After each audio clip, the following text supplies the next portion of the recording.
Et bonjour à tous!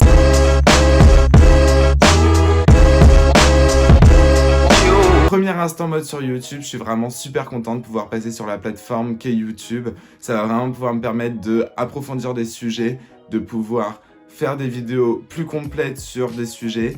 Et c'est vrai que c'est plus facile sur YouTube d'approfondir certains sujets, chose que je ne peux pas faire sur TikTok où il faut faire plusieurs parties et c'est chiant et tout le monde ne voit pas toutes les parties et voilà.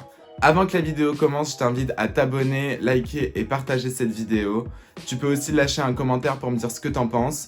Aujourd'hui, on parle d'un sujet assez particulier. Vous avez bien lu le nom de la vidéo. On va parler de Dior. Et pourquoi Dior, c'est nul. Je tiens à préciser que ce n'est que mon avis et mon analyse de la chose. Vous pouvez débattre en commentaire dans le respect et l'amour. Merci de ne pas insulter. Avant d'attaquer le vif du sujet, on va parler un peu de l'histoire de la maison Dior. Savoir d'où elle vient, comment elle a été créée, qui sont les personnes importantes de cette maison. La maison Dior est créée le 8 octobre 1946 et est inaugurée le 16 décembre 1946. Et la première collection qui a eu lieu en février 1947 est directement applaudie par la critique. Il y a directement un raz-de-marée sur la collection. C'est vraiment la première fois et peut-être la dernière fois qu'on voit une première collection qui cartonne autant. On y voit notamment le premier tailleur bar qui sera baptisé par la Red Chef du Harper Bazaar de l'époque comme New Look, c'est là d'où vient le nom. Il ne tiendra sa maison que pendant 10 ans, c'est une période ultra courte, c'est du jamais vu dans l'histoire de la mode. Et c'est alors un jeune que vous connaissez tous qui à 21 ans reprend la direction artistique de la maison de couture. Il s'agit évidemment d'Yves Saint Laurent. En 1960, Yves Saint Laurent doit aller faire son service militaire, il est donc licencié de la maison de couture. Et c'est Marc Bohan qui reprendra la direction artistique. Bien que son nom ne marque plus vraiment les esprits aujourd'hui, on lui doit énormément de choses, notamment la création de Dior Monsieur qui sera rebaptisé par la suite Dior Homme, et évidemment la ligne Baby Dior qui porte toujours ce nom aujourd'hui. On lui doit notamment la création de la toile Dior oblique qui est sur la quasi-totalité des sacs Dior aujourd'hui. En 1984, Dior est racheté par le groupe LVMH et par Bernard Arnault. Marc Bohan est donc remercié et c'est Gianfranco Ferré qui reprend la direction artistique à cette époque. Il est notamment à l'initiative du sac Lady Dior que l'on connaît tous et qui est aujourd'hui l'un des sacs les plus iconiques de la maison.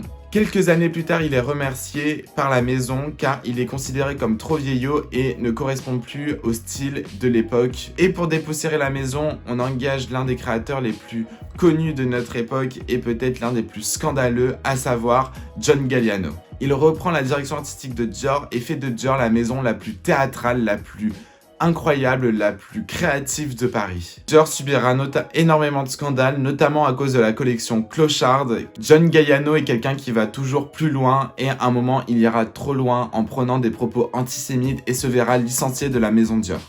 En 2012, c'est donc Raf Simons qui va remplacer John Galliano, qui lui créera un style complètement à l'opposé de John Galliano et proposera des silhouettes ultra structurées, hyper minimalistes et ultra travaillées. En 2015, Raf Simons décide de quitter la maison Dior pour reprendre la direction artistique de Calvin Klein et c'est donc en 2016 que Maria Grazia Chiuri reprend la direction de la maison Dior. Les premières collections de Maria Grazia Chiuri sont acclamées par la critique, on nous propose quelque chose de nouveau, de jeune et d'intelligent et aussi d'ultra commercial. Comme je vous le disais, les collections sont applaudies par la critique. Vraiment, tout le monde est unanime. Les collections sont commerciales, sont belles, sont intelligentes et sont complètement dans l'air du temps. On nous propose notamment de nouveaux sacs tels que le tote bag qui a vraiment lancé une tendance autour de ces grands sacs en tissu. Et aujourd'hui, toutes les marques proposent ce genre de cabas, que ce soit en cuir ou en tissu. On ressort également le saddlebag qui a été anciennement designé par John Galliano dans les années 2000 et qui va faire un carton monumental et qui aujourd'hui fait un carton monumental. C'est un des sacs les plus iconiques de la maison. Et puis les choses se dégradent. On commence à retrouver énormément de ressemblances entre chaque collection. On se rend compte que les pièces sont de moins en moins créatives et que les collections sont de moins en moins créatives.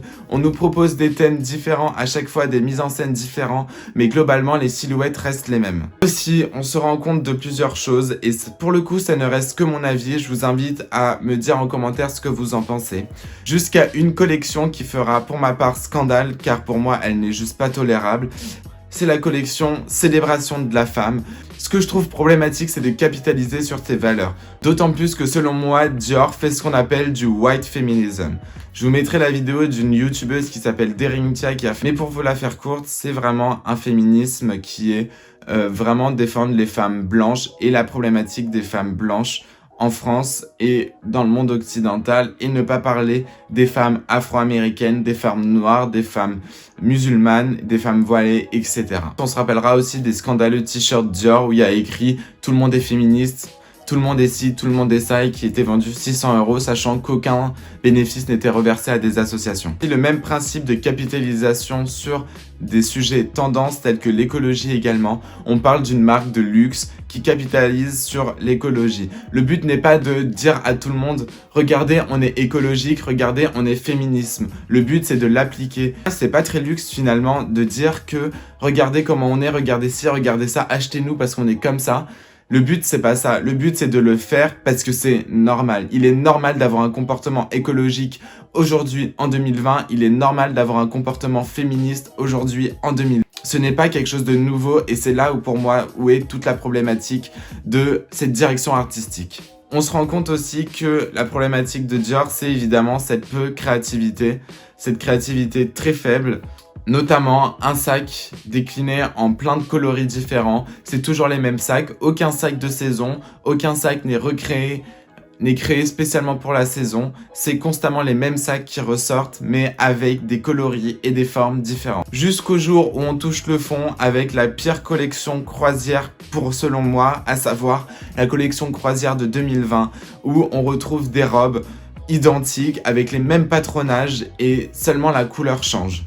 On retrouve plein de silhouettes, plein de pièces qui sont identiques aux collections précédentes. Rien n'est nouveau, rien n'est inventé.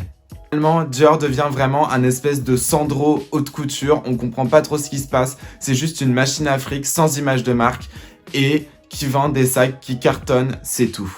On joue sur un nom qui est monumental pour l'histoire de la mode et on ne le respecte pas parce que le but et le business est plus de la création à l'état pur. Même les collections haute couture qui ne sont pas destinées à un public grand mais à un marché d'ultra niche, à savoir les princesses, les reines, les impératrices et tout ce monde qui a énormément d'argent et qui peut s'acheter de la haute couture.